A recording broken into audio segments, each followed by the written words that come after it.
विष्णवे नमः। ॐ क्लीं विष्णवे नमः। ॐ क्लीं विष्णवे नमः। ॐ क्लीं विष्णवे नमः। ॐ क्लीं विष्णवे नमः। ॐ क्लीं विष्णवे नमः। ॐ क्लीं विष्णवे नमः। ॐ क्लीं विष्णवे नमः। ॐ क्लीं विष्णवे नमः। ॐ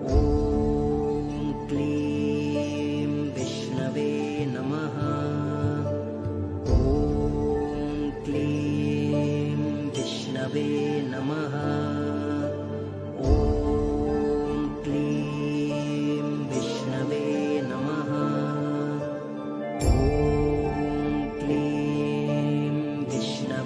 नमः। ॐ क्लीं विष्णवे नमः। ॐ क्लीं विष्णवे नमः।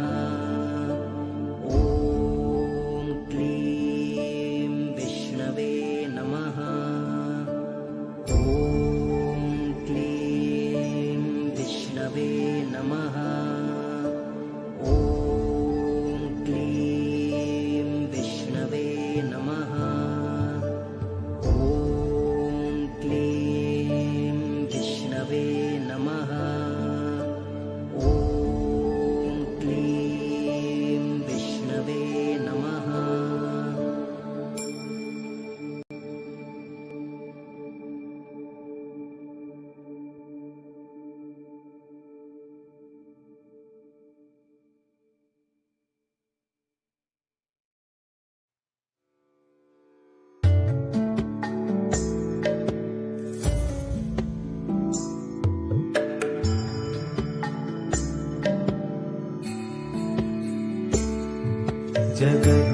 जगज्जालपालं कचत्कण्ठमालं शरच्चन्द्रभालं महादैत्यकालं नभोनीलकायं दुरावारमायं सुपद्मासहायं भजेऽहं भजेऽहम्।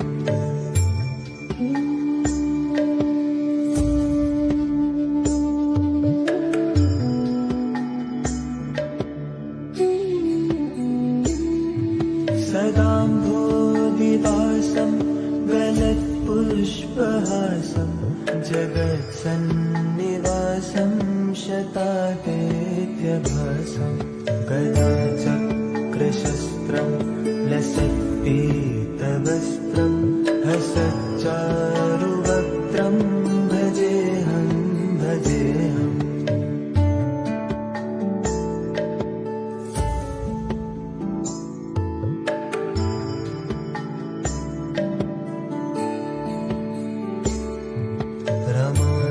रमाकण्ठहारं श्रुतिव्रातसारं जलान्तर्विहारं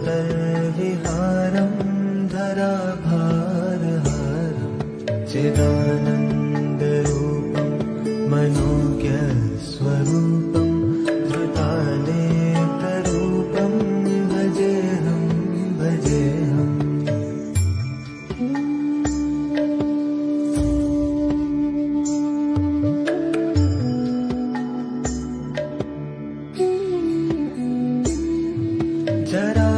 जराजन्महीनं परानन्दपीनं समाधानलीनं सदैवानवीनं जगज्जन्महेतुं सुरानीककेतुं त्रिलोकैकसेतुं भजेऽहं भजेऽहम्।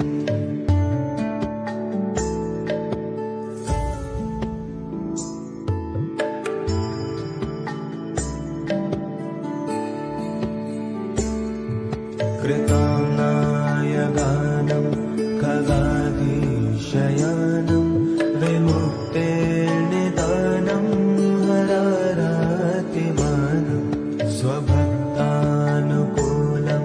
जगद्वृक्षमूलं निरस्तार्तशूलं भजेऽहं भजेऽहम्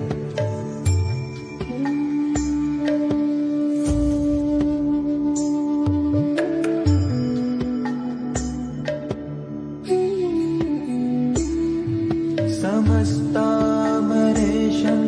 द्विरेफाभकेशं जगद्विम्बलेशं हृदाकाशदेशं सदा दिव्यदेहं विमुक्ताखिलेहं सुवैकुण्ठगेहं भजेऽहं भजेऽहम्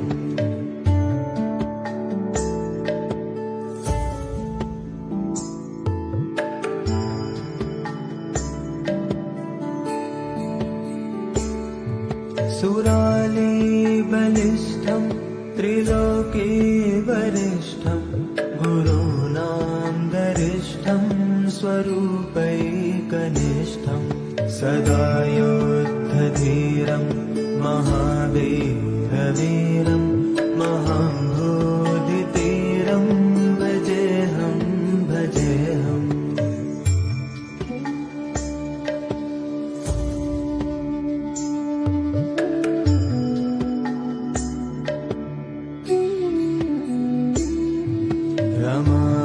रमावामभागं तलानग्ननागं कृताधीनयागं गतारागरागं मुनीन्द्रैः सुगीतं सुरैः सम्परीतं गुणौघैरतीतं भजेऽहं भजेऽहम्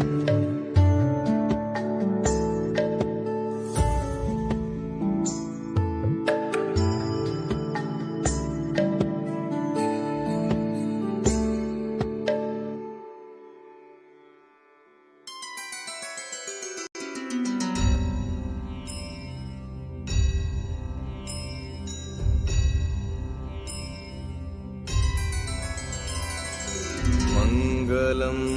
भगवान् विष्णु मङ्गलं गरुडध्वज मङ्गलं पुण्डरीकाक्ष मङ्गलाय तनोहरि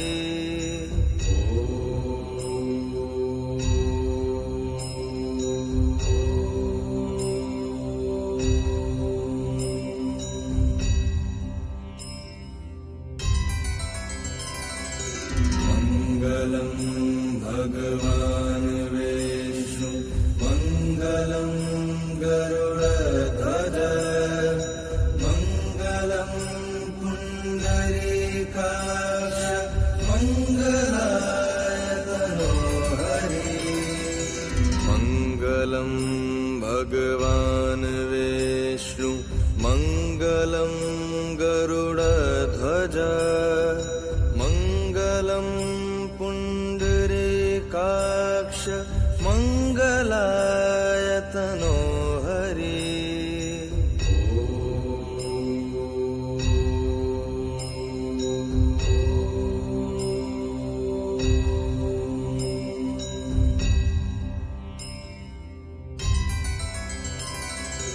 मङ्गलं भगवान् विष्णु मङ्गलं गरुडध्वज मङ्गलं पुण्डरीकाक्ष मङ्गलाय तनोहरि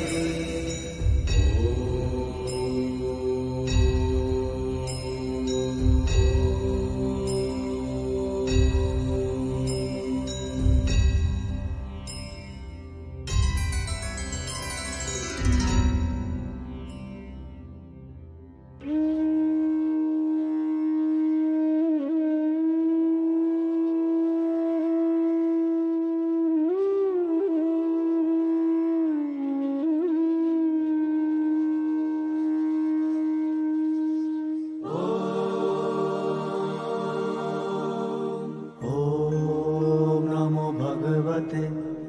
वासुदेवाय। ॐ नमो भगवते वासुदेवाय।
स्वामी जय जगदीश हरे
भुजगशयनं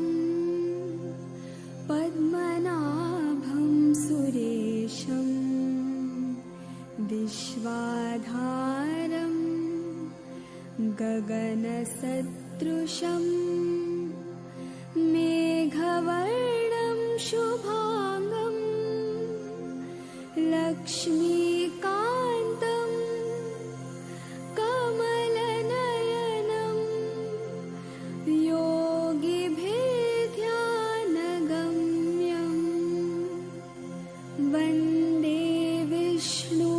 भवभयहरं सर्वलोकैकनाथम्।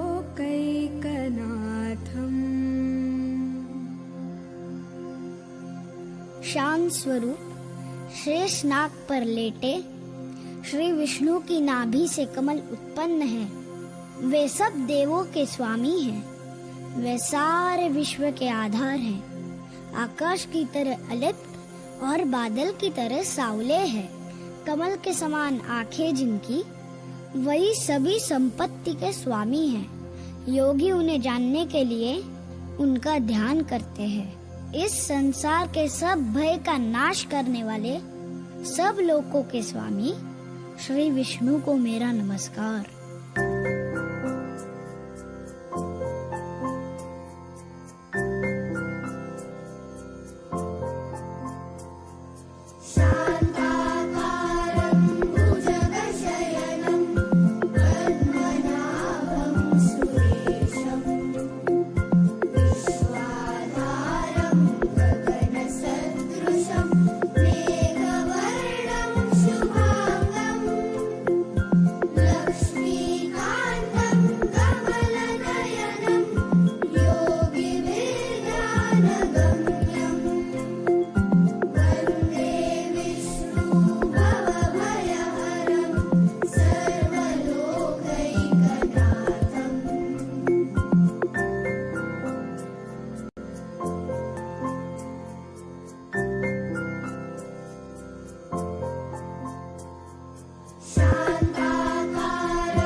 शान्ताकारं भुजगशयनं पद्मनाभं सुरेशं विश्वाधारं गगनसदृशं मेघवर्णं शुभांगं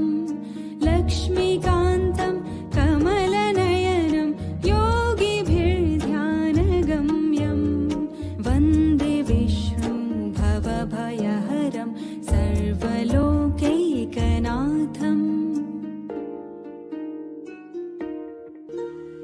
शान्ताकारं भुजगशयनं पद्मनाभं सुरेशं विश्वाधारं गगनसदृशं मेघवर्णं शुभांगं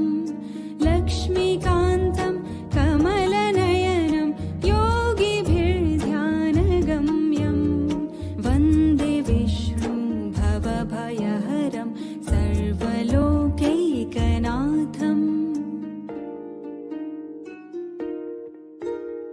शान्ताकारं भुजगशयनं पद्मनाभं सुरेशं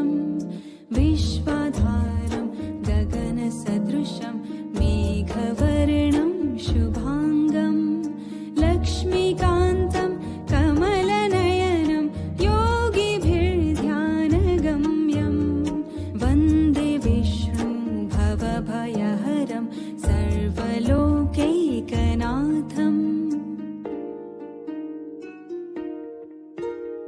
शान्ताकारं भुजगशयनं पद्मनाभं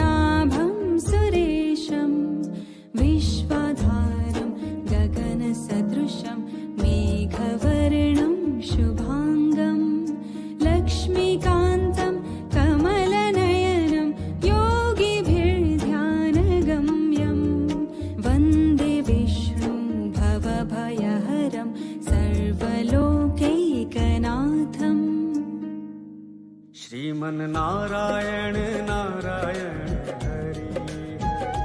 श्रीमन् नारायण नारायण हरि हरि श्रीमन् नारायण नारायण हरि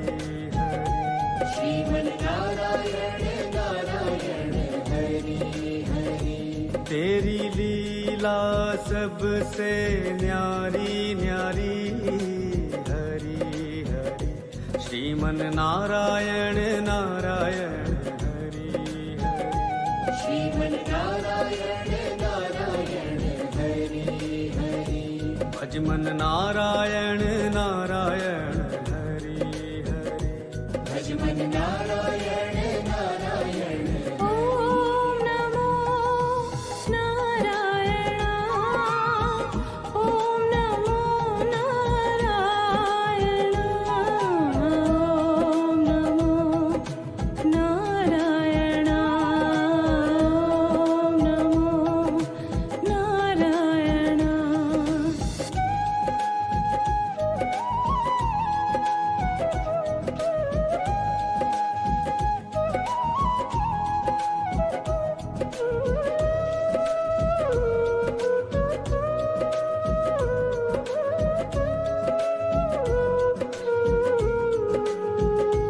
जय जय नारायण नारायण हरि हरि जय जय नारायण नारायण हरि हरि जय जय नारायण नारायण हरि हरि जय जय नारायण नारायण हरि हरि तेरी लीला सबसे न्यारी न्यारी हरि हरि लक्ष्मी नारायण नारायण हरि हरि श्रीमन् नारायण नारायण हरि हरि बोलो नारायण नारायण हरि हरि जय जय नारायण नारायण ॐ नमो नारायण ॐ नमो नारायण ॐ नमो नारायण ॐ नमो नारायण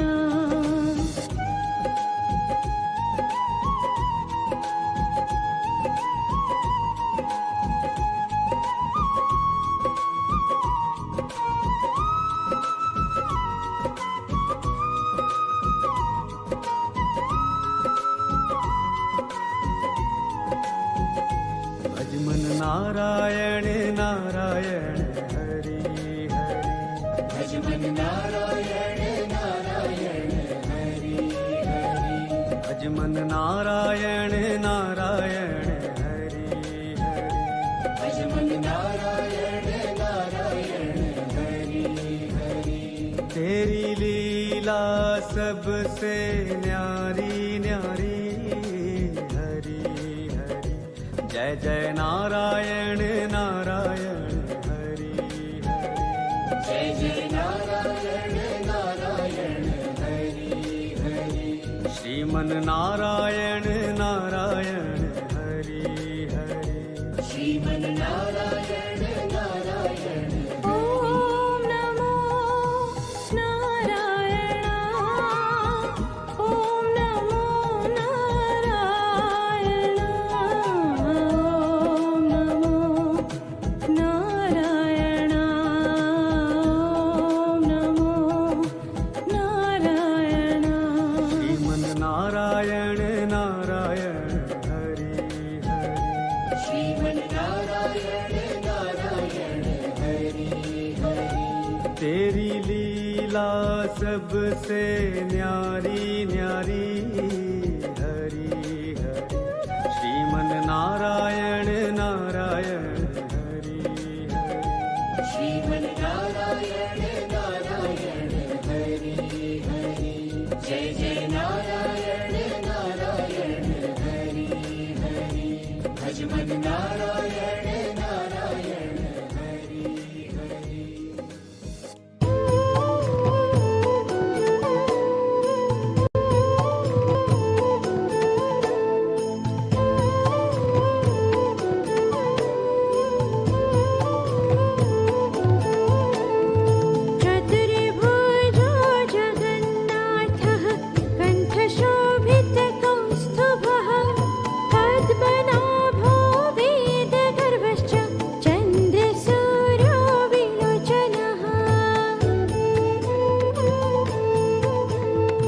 जगन्नाथ लोकनाथ नीलाद्रीशः परो हरिः दीनबन्धुर्दया सिन्धुः कृपालुः जनरक्षकः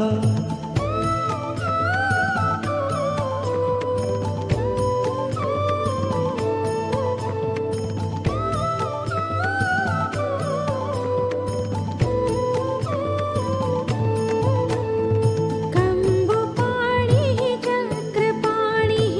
पद्मनाभो नरोत्तमः जगतां पालको व्यापी सर्वव्यापी सुरेश्वरः लोकराजो देवराजः शक्रो भूपश्च भूपतिः नीलाद्रिपतिनाथश्च अनन्तः पुरुषोत्तमः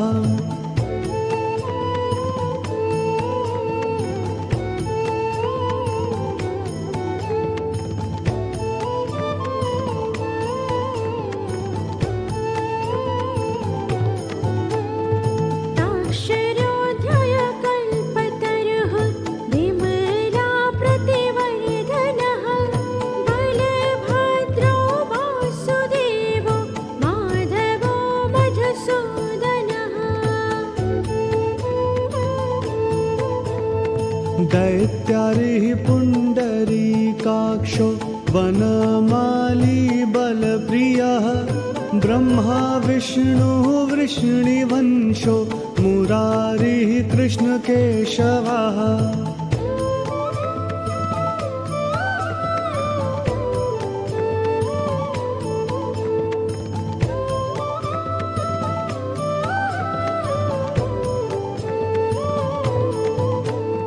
श्रीरामः सच्चिदानन्दो गोविन्दः परमेश्वरः विष्णुर्जिष्णुर्महाविष्णुः प्रभविष्णुर्महेश्वरः लोककर्ता जगन्नाथ महाकर्ता महायशः महर्षिः कपिलाचार्यो लोकचारी सुरो हरिः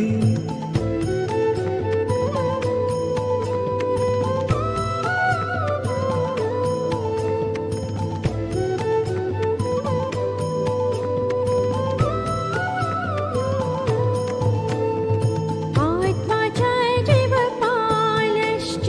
शूरः संसारपालकः एको मम प्रियो ब्रह्मवादी महेश्वरः द्विभुश्च चतुर्बाहुः शतबाहुः सहस्रकः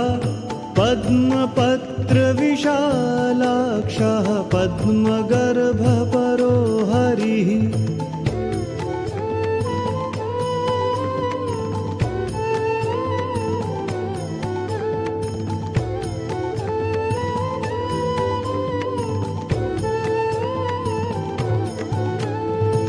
पद्महस्तो देवपालो दैत्यारिर्दैत्यनाशनः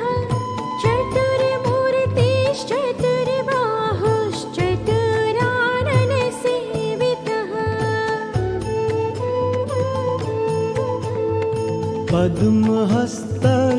पद्महस्तश्चक्रपाणिः शङ्खहस्तो गदाधरः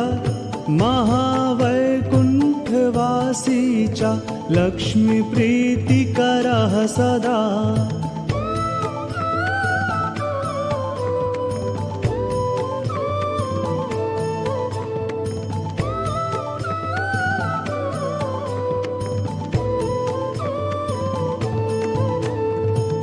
विश्वनाथः प्रीतिदश्च सर्वदेवप्रियङ्करः विश्वव्यापी दारुरूपश्चन्द्रसूर्यविलोचनः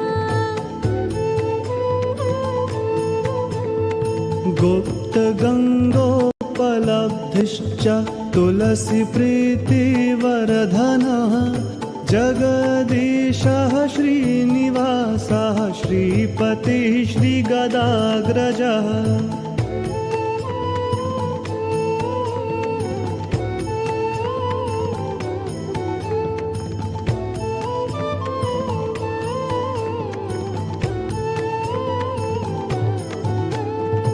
सरस्वती मूलाधारः श्रीवत्सः श्रीदयानिधिः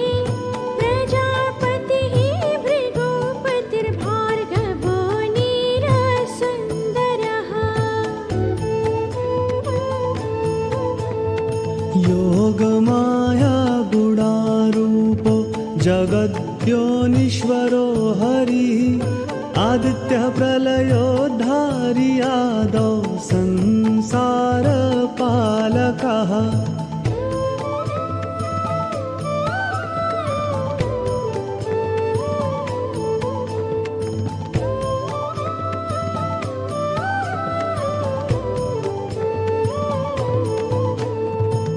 कृपाविष्टः पद्मपाणिर्मूर्तिर्जगदाश्रयः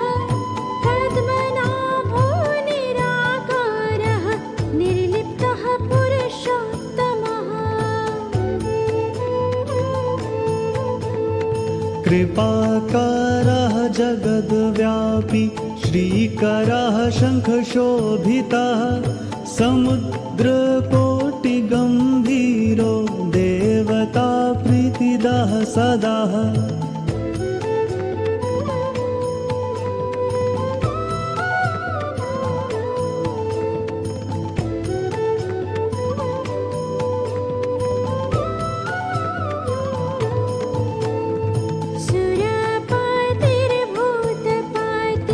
सुरपतिर्भूतपतिर्ब्रह्मचारी पुरन्दरः आकाशवायुमूर्तिश्च ब्रह्ममूर्तिरजलस्थितः ब्रह्म विष्णुर्दृष्टिपालः परमो मृतदायकः परमानन्दसम्पूर्णः पुण्यदेवः परायणः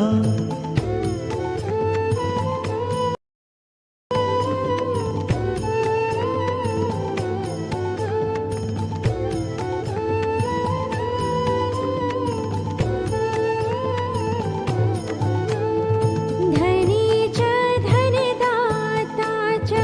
धनगर्भो महेश्वरः पाशुपाणिः सर्वजीवः सर्वसंसाररक्षकः देवकर्ता ब्रह्मकर्ता वसिष्ठो ब्रह्मपालकः जगत्पतिः सुराचार्यो जगद्व्यापी जितेन्द्रियः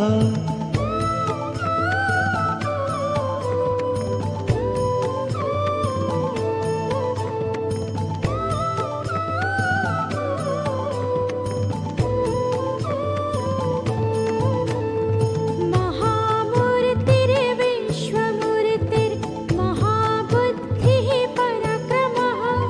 सर्वबीजार्थचारी च द्रष्टा वेदपतिः सदा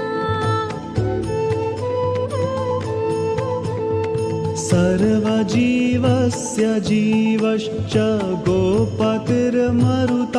पतिः मनोबुद्धिरहङ्कार कामादि क्रोधनाशनः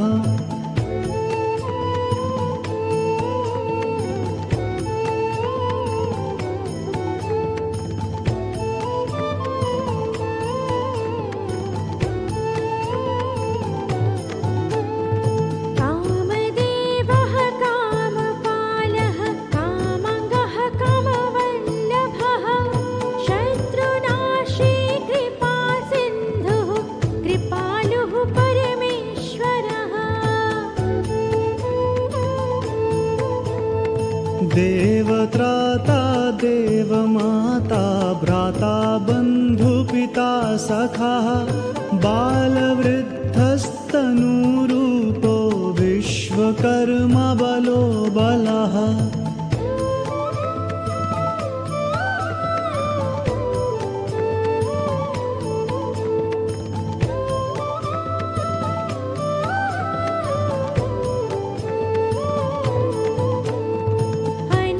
अनेकमूर्तिः सततं सत्यवादी सतङ्गतिः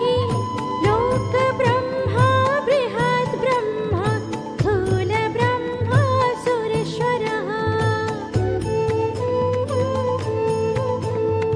जगद्व्यापी सदाचारी सर्वभूतश्च भूपतिः दुर्गपालः क्षेत्रनाथो रतीशो रतिनायकः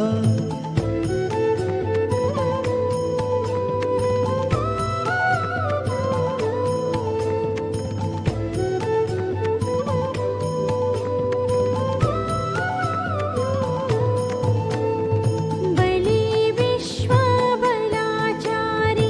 बलदो बलिवामनः दरह्रासः शरच्चन्द्रः परमः परपालकः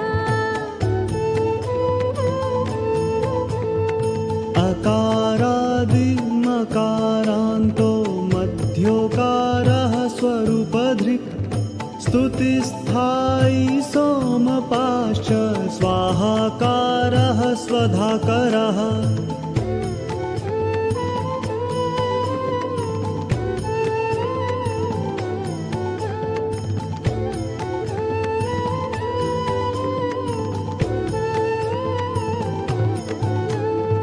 मत्स्यः कूर्मो वाराहश्च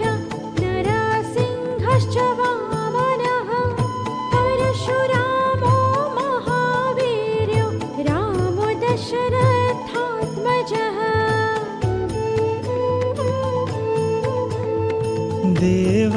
देवकीनन्दनः श्रेष्ठो नृहरिः नरपालकः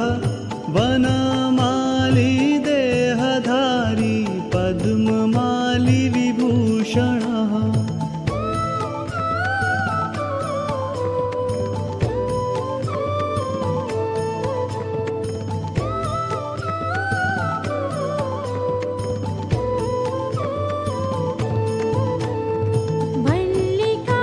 वल्लिकामालधारी च जातियुधिप्रियः सदा बृहत्पीता महापीता ब्राह्मणो ब्राह्मणप्रियः कल्पराजः खगपतिर्देवेशो देववल्लभः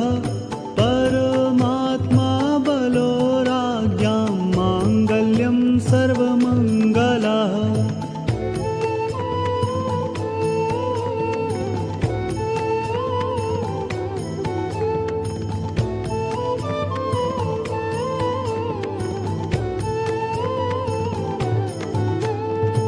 सर्वबालो देहधारी राज्ञं च बलदायकः नानापक्षी पतङ्गानां पावनः परिपालकः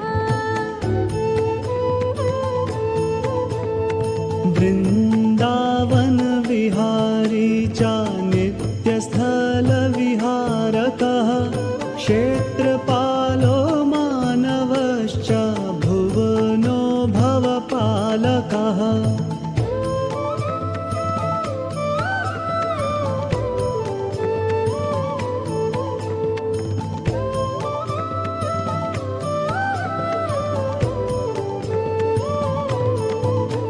सत्त्वं रजस्तमो बुद्धिरहङ्कारो परोऽपि च आकाशं गहरविः सोमो धरित्रीधरणीधरः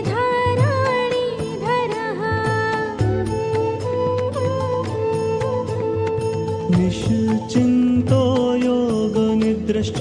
कृपालुः देहधारकः सहस्रशीर्षा श्रीविष्णुर्नित्यो जिष्णुर्निरालयः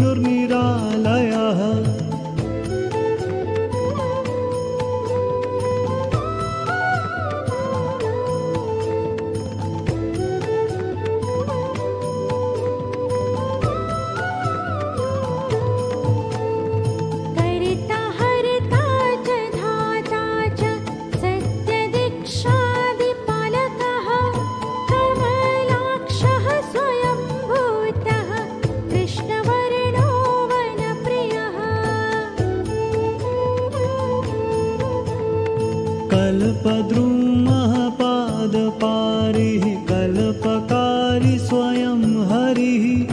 देवानां च गुरुः सर्वदेवरूपो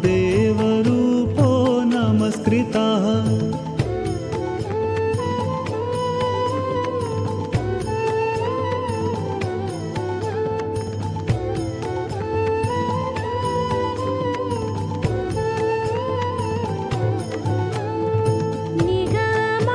निगमागमचारी च कृष्णगम्यः स्वयं यशः नारायणो नारायणं च लोकानां प्रभुरुत्तमः जीवानां परमात्मा च जगद्वन्द्यः परो यमः भूतावासो परोक्षश्च सर्ववासी चराश्रयः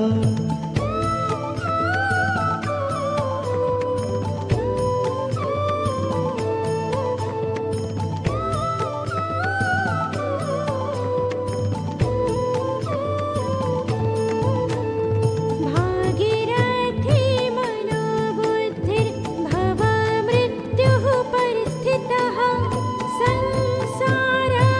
संसारप्रणयीप्रीतः संसाररक्षकः सदा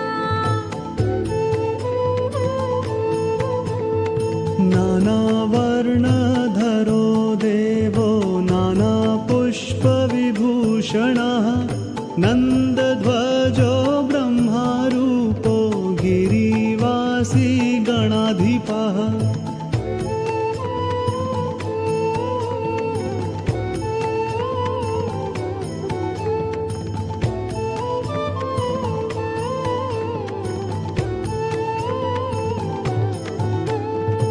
मायधरो वर्णधारी योगीशः श्रीधरो हरिः महाज्योतिर्महावीर्यो बलवांश्च बलोद्भवः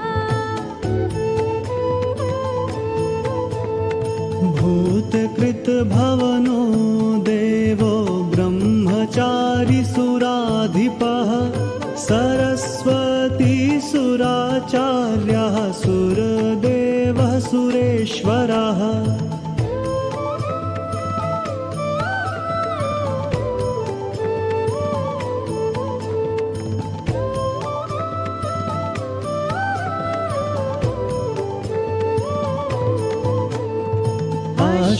अष्टमूर्तिधरो रुद्र इच्छामूर्तिः पराक्रमः महानागपतिश्चैव पुण्यकर्म तपश्चरः दिनपो दीनपालश्च दिव्यसिंहो दिवाकरः अनभोक्ता सभोक्ता च हविर्भोक्ता परोपरः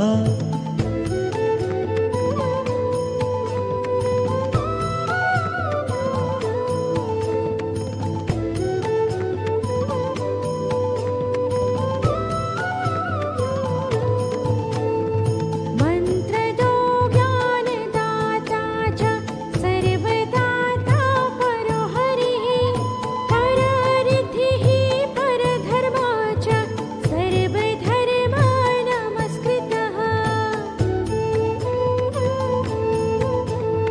क्षमादश्च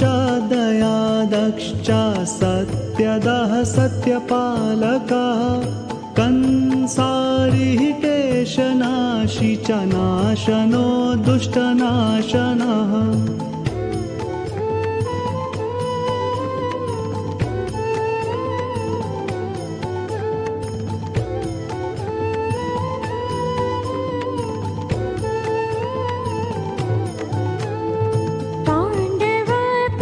पाण्डवप्रतिदाश्चैव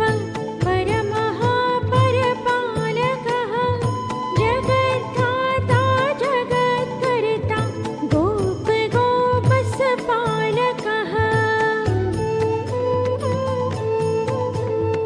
सनातनो महाब्रह्म फलदः कर्मचारिणां परमः परमानन्दः परर्धिः परमेश्वरः।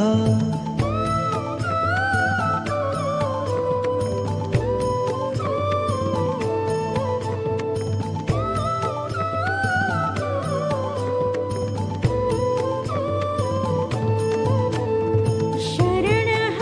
सर्वलोकानां सर्वशास्त्रपरिग्रहः धर्मकीर्तिर्महाधर्मो धर्मात्मा धर्मबान्धवः। मनः कर्ता महाबुद्धिर्महामहिमदायकः भूर्भुवः स्वो महामूर्तिः भीमो भीमपराक्रमः।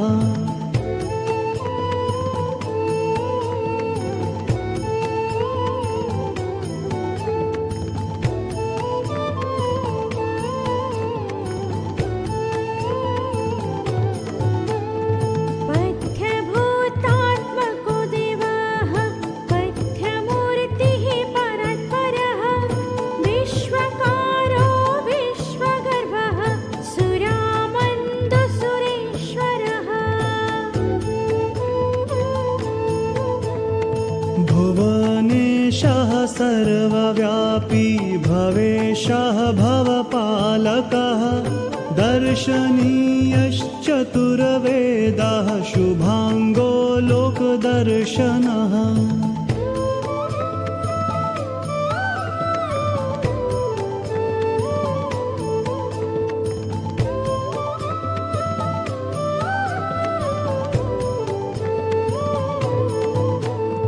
श्यामलः शान्तमूर्तिश्च सुशान्तश्चतुरोत्तमः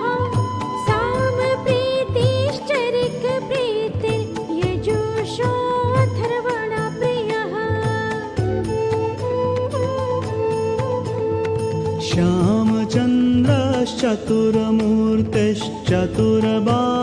श्यामचन्द्रश्चतुर्मूर्तिश्चतुर्बाहुश्चतुर्गतिः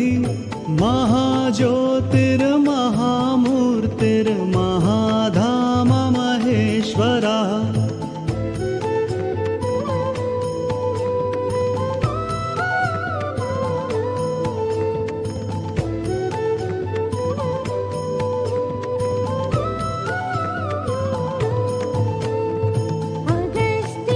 अगस्तिर्वरदाता च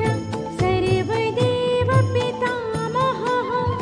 प्रह्लादस्य प्रीतिकरो ध्रुवाभिमानतारकः।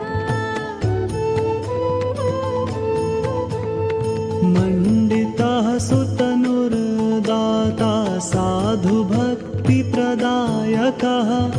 ओङ्कारश्च परं ब्रह्म ॐ निरालम्बनो हरिः।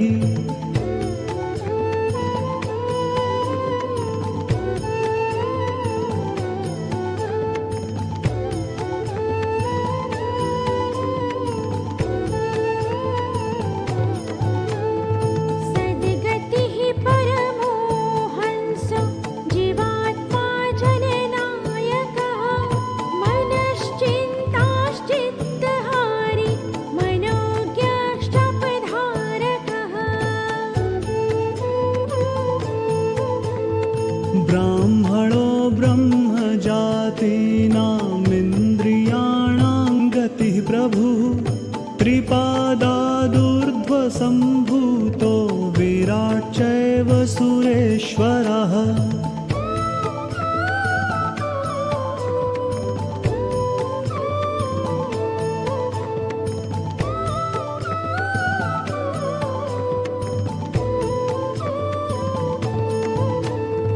परात्परः परः पादः पद्मस्थः कमलासनः नानासन्देहविषयस्तत्त्वज्ञानाभिनिवृत्तः। सर्वज्ञश्च जगद्बन्धुर्मनोजज्ञातकारकः मुखसम्भूतविप्रस्तु वाहसम्भूतराजकः।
सर्वभूतहितैषी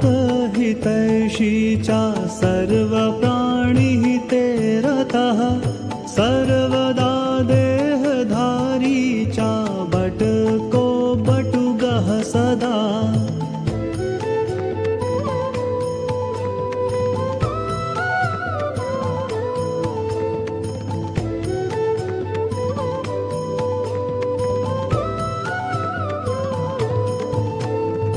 सर्वकर्म विधाता च ज्ञानदः करुणात्मकः पुण्यसम्पत्तिदाता च कर्ता हर्ता तथैव च सदा नीलाद्रिवासी च नतास्यश्च पुरन्दरः नरो नारायणो देवो निर्मलो निरुपद्रवः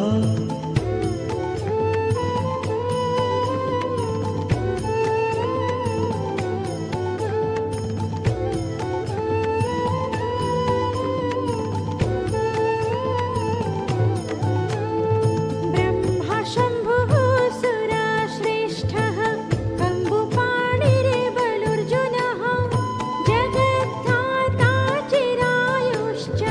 गोविन्दो गोपवल्लभः देवो देवो महाब्रह्मा महाराजो महागतिः अनन्तो भूतनाथश्च अनन्तभूतसम्भवः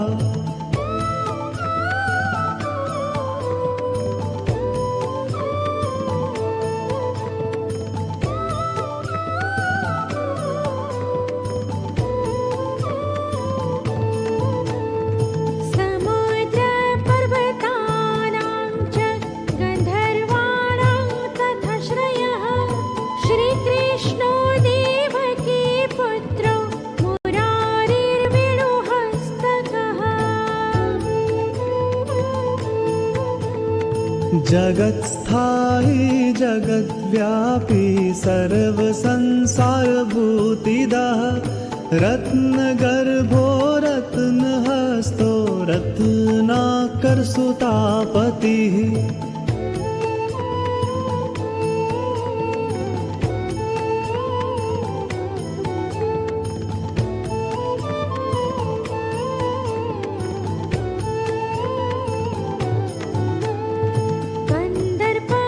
कन्दर्परक्षकारी च कामदेव पितामहः कोटिभास्करसंज्योतिः कोटिचन्द्रसुशीतलः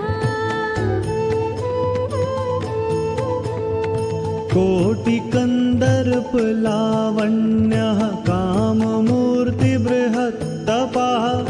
मथुरापुरवासी च द्वारिको द्वारिकापतिः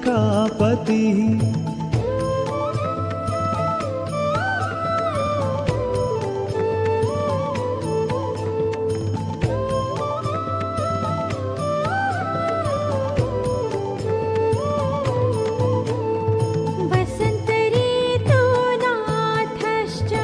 माधवः प्रतिदः सदा श्यामबन्धुर्घनश्यामो घनाघनसंवृत्तिः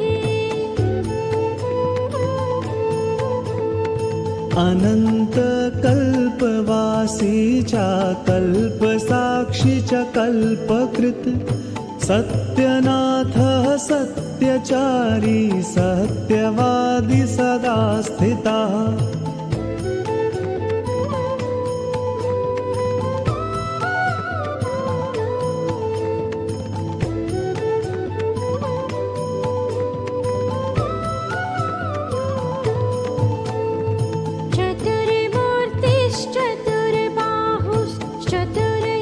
चतुर्बाहुश्चतुर्योगपतिर्भवः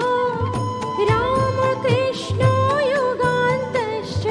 बलभद्रबलो बली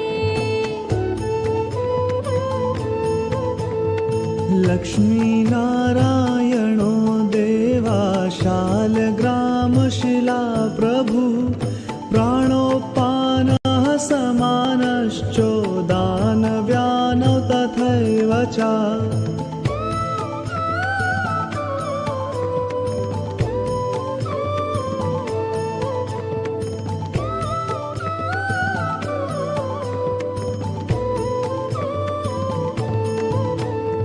पञ्चात्मा पञ्चतत्त्वं च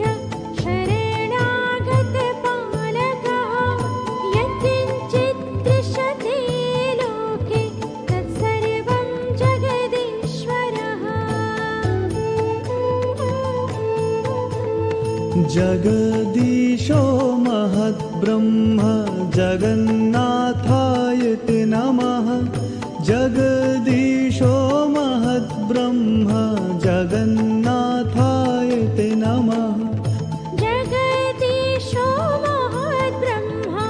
जगन्नाथाय ते नमः। जगदीशो महद्ब्रह्म जगन्नाथाय ते नमः। इति श्री जगन्नाथ सहस्रनाम स्तोत्रम् सम्पूर्णम्।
शशिवर्णं चतुर्भुजं प्रसन्नवदनं ध्यायेत् सर्वविघ्नोपशान्तये शान्ताकारं भुजगशयनं पद्मनाभं सुरेशं विश्वाधारं गगनसदृशं मेघवर्णं शुभाङ्गम् लक्ष्मीकान्तं कमलनयनं योगिभिर्ध्यानगम्यं वन्दे विष्णुं भवभयहरं सर्वलोकैकनाथम् औषधं चिन्तयेत् विष्णुं भोजनं च जनार्दनं शयने पद्मनाभं च विवाहे च प्रजापतिं युद्धे चक्रधरं देवं प्रवासे च त्रिविक्रमं नारायणं तनुत्यागे श्रीधरं प्रियसङ्गमे दुःस्वप्ने स्मर गोविन्दं सङ्कटे मधुसूदनं कानने नरसिंहं च पावके जलशायिनं जलमध्ये वराहं च पर्वते रघुनन्दनं गमने वामनं चैव सर्वकार्येषु माधवम् षोडशैतानि नामानि प्रातरुत्थाय पठेत् सर्वपापविनिर्मुक्तो विष्णुलोकै महीयते शुक्लाम्बरधरं विष्णुं शशिवर्णं चतुर्भुजं प्रसन्नवदनं ध्यायेत् सर्वविघ्नोपशान्तये शान्ताकारं भुजगशयनं पद्मनाभं सुरेशं विश्वाधारं गगनसदृशं मेघवर्णं शुभाङ्गम् लक्ष्मीकान्तं कमलनयनं योगिभिर्ध्यानगम्यं वन्दे विष्णुं भवभयहरं सर्वलोकैकनाथम् औषधं चिन्तयेत् विष्णुं भोजनं च जनार्दनं शयने पद्मनाभं च विवाहे च प्रजापतिं युद्धे चक्रधरं देवं प्रवासे च त्रिविक्रमं नारायणं तनुत्यागे श्रीधरं प्रियसङ्गमे दुःस्वप्ने स्मर गोविन्दं सङ्कटे मधुसूदनं कानने नरसिंहं च पावके जलशायिनं जलमध्ये वराहं च पर्वते रघुनन्दनं गमने वामनं चैव सर्वकार्येषु माधवम् षोडशैतानि नामानि प्रातरुत्थाय पठेत् सर्वपापविनिर्मुक्तो विष्णुलोकै महीयते शुक्लाम्बरधरं विष्णुं शशिवर्णं चतुर्भुजं प्रसन्नवदनं ध्यायेत् सर्वविघ्नोपशान्तये शान्ताकारं भुजगशयनं पद्मनाभं सुरेशं विश्वाधारं गगनसदृशं मेघवर्णं शुभाङ्गम् लक्ष्मीकान्तं कमलनयनं योगिभिर्ध्यानगम्यं वन्दे विष्णुं भवभयहरं सर्वलोकैकनाथम् औषधं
सर्वविघ्नोपशान्तये शान्ताकारं भुजगशयनं पद्मनाभं सुरेशं विश्वाधारं गगनसदृशं मेघवर्णं शुभाङ्गं लक्ष्मीकान्तं कमलनयनं योगिभिर्ध्यानगम्यं वन्दे विष्णुं भवभयहरं सर्वलोकैकनाथम् औषधं चिन्तयेत् विष्णुं भोजनं च जनार्दनं शयने पद्मनाभं च विवाहे च प्रजापतिं युद्धे चक्रधरं देवं प्रवासे च त्रिविक्रमं नारायणं तनुत्यागे श्रीधरं प्रियसङ्गमे दुःस्वप्ने स्मर गोविन्दं सङ्कटे मधुसूदनं कानने नरसिंहं च पावके जलशायिनं जलमध्ये वराहं च पर्वते रघुनन्दनं गमने वामनं चैव सर्वकार्येषु माधवम् षोडशैतानि नामानि प्रातरुत्थाय पठे सर्वपापविनिर्मुक्तो विष्णुलोकै महीयते शुक्लाम्बरधरं विष्णुं शशिवर्णं चतुर्भुजं प्रसन्नवदनं ध्यायेत् सर्वविघ्नोपशान्तये शान्ताकारं भुजगशयनं पद्मनाभं सुरेशं विश्वाधारं गगनसदृशं मेघवर्णं शुभाङ्गं लक्ष्मीकान्तं कमलनयनं योगिभिर्ध्यानगम्यं वन्दे विष्णुं भवभयहरं सर्वलोकैकनाथम् औषधं चिन्तयेत् विष्णुं भोजनं च जनार्दनं शयने पद्मनाभं च विवाहे च प्रजापतिं युद्धे चक्रधरं देवं प्रवासे च त्रिविक्रमं नारायणं तनुत्यागे श्रीधरं प्रियसङ्गमे दुःस्वप्ने स्मर गोविन्दं सङ्कटे मधुसूदनं कानने नरसिंहं च पावके जलशायिनं जलमध्ये वराहं च पर्वते रघुनन्दनं गमने वामनं चैव सर्वकार्येषु माधवम् षोडशैतानि नामानि प्रातरुत्थाय पठे सर्वपापविनिर्मुक्तो विष्णुलोकै महीयते शुक्लाम्बरधरं विष्णुं शशिवर्णं चतुर्भुजं प्रसन्नवदनं ध्यायेत् सर्वविघ्नोपशान्तये शान्ताकारं भुजगशयनं पद्मनाभं सुरेशं विश्वाधारं गगनसदृशं मेघवर्णं शुभाङ्गं लक्ष्मीकान्तं कमलनयनं योगिभिर्ध्यानगम्यं वन्दे विष्णुं भवभयहरं सर्वलोकैकनाथम् औषधं चिन्तयेत् विष्णुं भोजनं च जनार्दनं शयने पद्मनाभं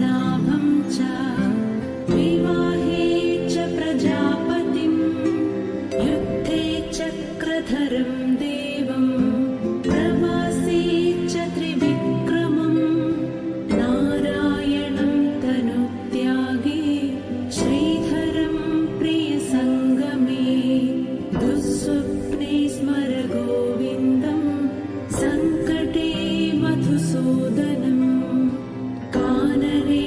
नरसिंहं च पावके जलशायिनं जलमध्ये वराहं च पर्वते रघुनन्दनं गमने वामनं चैव सर्वकार्येषु माधवम् षोडशैतानि नामानि प्रातरुत्थाय पठे सर्वपापविनिर्मुक्तो विष्णुलोकै महीयते शुक्लाम्बरधरं विष्णुं शशिवर्णं चतुर्भुजं प्रसन्नवदनं ध्यायेत् सर्वविघ्नोपशान्तये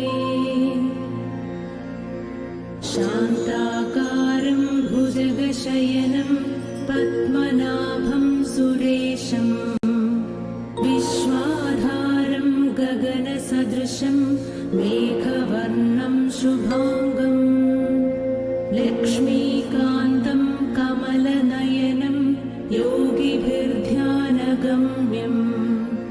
वन्दे विष्णुं भवभयहरं सर्वलोकैकनाथम्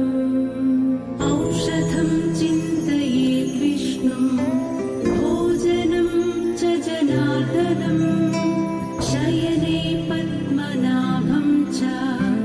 विवाहे च प्रजापतिं युद्धे चक्रधरं देवं प्रवासे च त्रिविक्रमं नारायणं तनुत्यागे श्रीधरं प्रियसङ्गमे दुःस्वप्ने स्मर गोविन्दं सङ्कटे मधुसूदनं कानने नरसिंहं च पावके जलशायिनं जलमध्ये वराहं च पर्वते रघुनन्दनं गमने वामनं चैव सर्वकार्येषु माधवम् षोडशैतानि नामानि प्रातरुत्थाय पठे सर्वपापविनिर्मुक्तो विष्णुलोकै महीयते शुक्लाम्बरधरं विष्णुं शशिवर्णं चतुर्भुजं प्रसन्नवदनं ध्यायेत् सर्वविघ्नोपशान्तये शान्ताकारं भुजगशयनं पद्मनाभं सुरेशं विश्वाधारं गगनसदृशं मेघवर्णं शुभाङ्गं लक्ष्मीकान्तं कमलनयनं योगिभिर्ध्यानगम्यं वन्दे विष्णुं भवभयहरं सर्वलोकैकनाथम् औषधं चिन्तयेत् विष्णुं भोजनं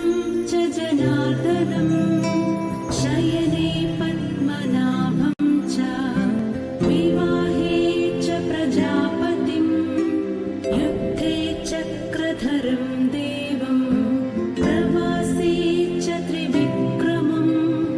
नारायणं तनुत्यागे श्रीधरं प्रियसङ्गमे दुःस्वप्ने स्मर गोविन्दं सङ्कटे मधुसूदनं कानने नरसिंहं च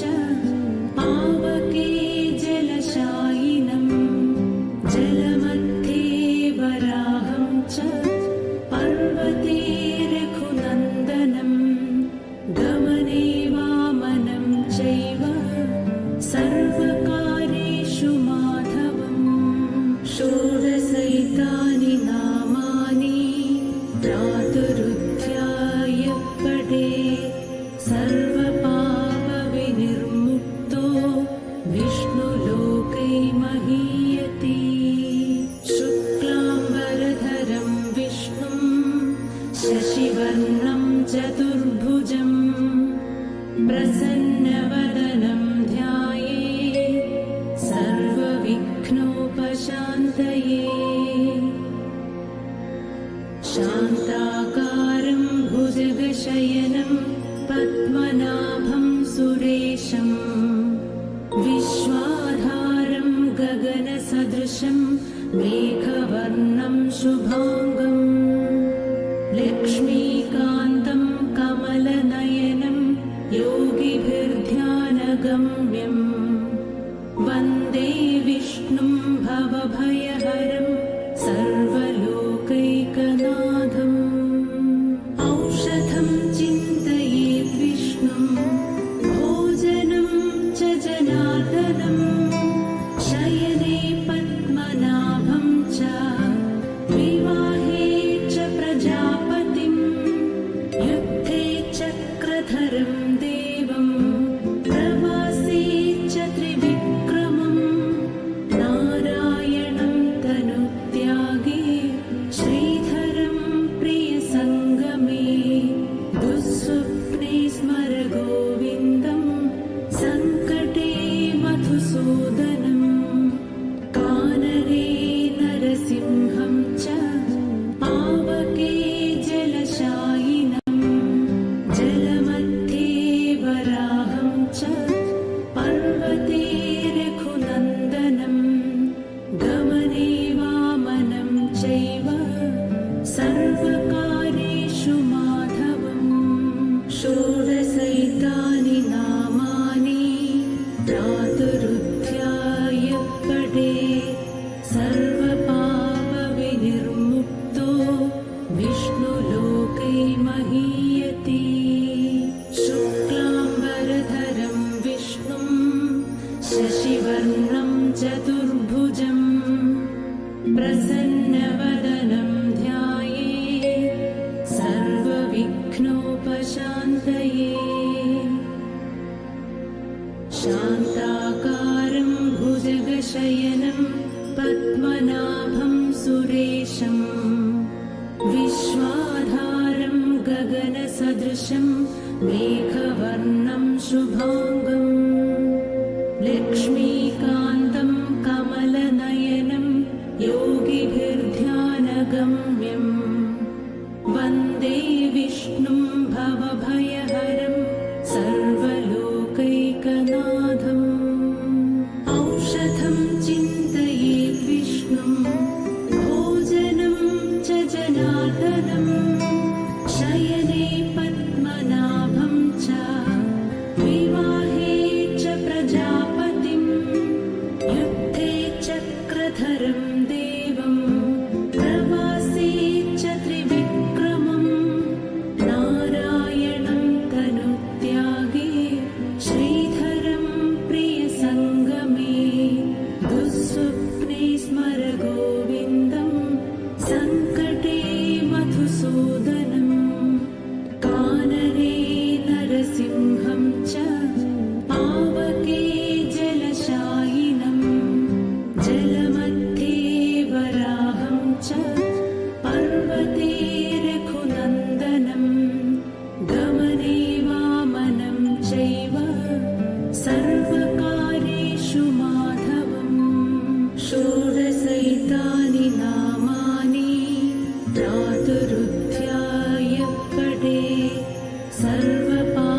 सर्वपापविनिर्मुक्तो विष्णुलोके महीयते शुक्लाम्बरधरं विष्णुं शशिवर्णं चतुर्भुजं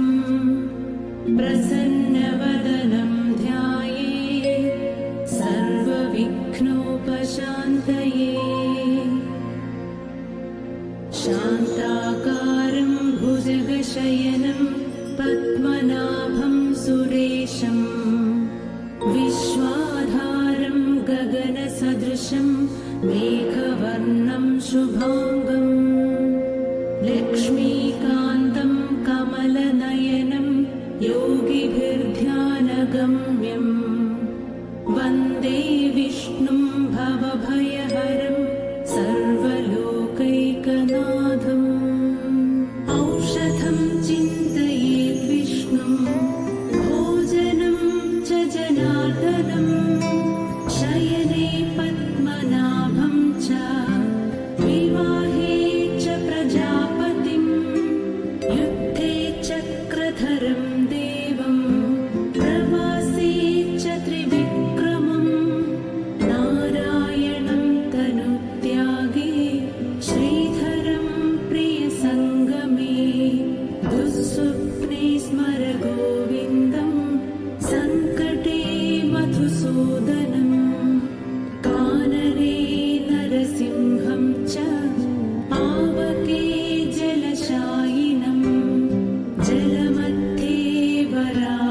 च